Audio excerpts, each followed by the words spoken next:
Hey everyone, welcome back to our channel. Today, we're going to show you how to find Wi-Fi passwords on Windows 11 using 3 easy methods. Let's get started.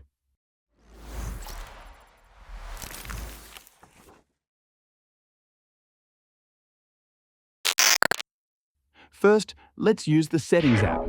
Go to the search bar, type Settings, and hit Enter. Navigate to Network and Internet Wi-Fi, then select Manage Known Networks.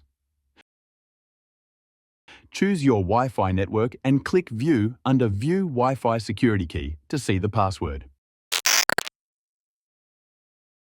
Next, let's use the Control Panel. Open the Control Panel from the search bar.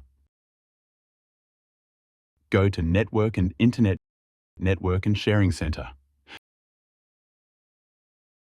Click on your Wi-Fi name, then click Wireless Properties. Check the Show Characters box to reveal the password. Finally, let's use Command Prompt.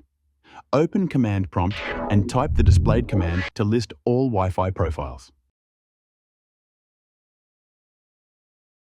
Then, type the displayed command to save the Wi-Fi details in the C drive.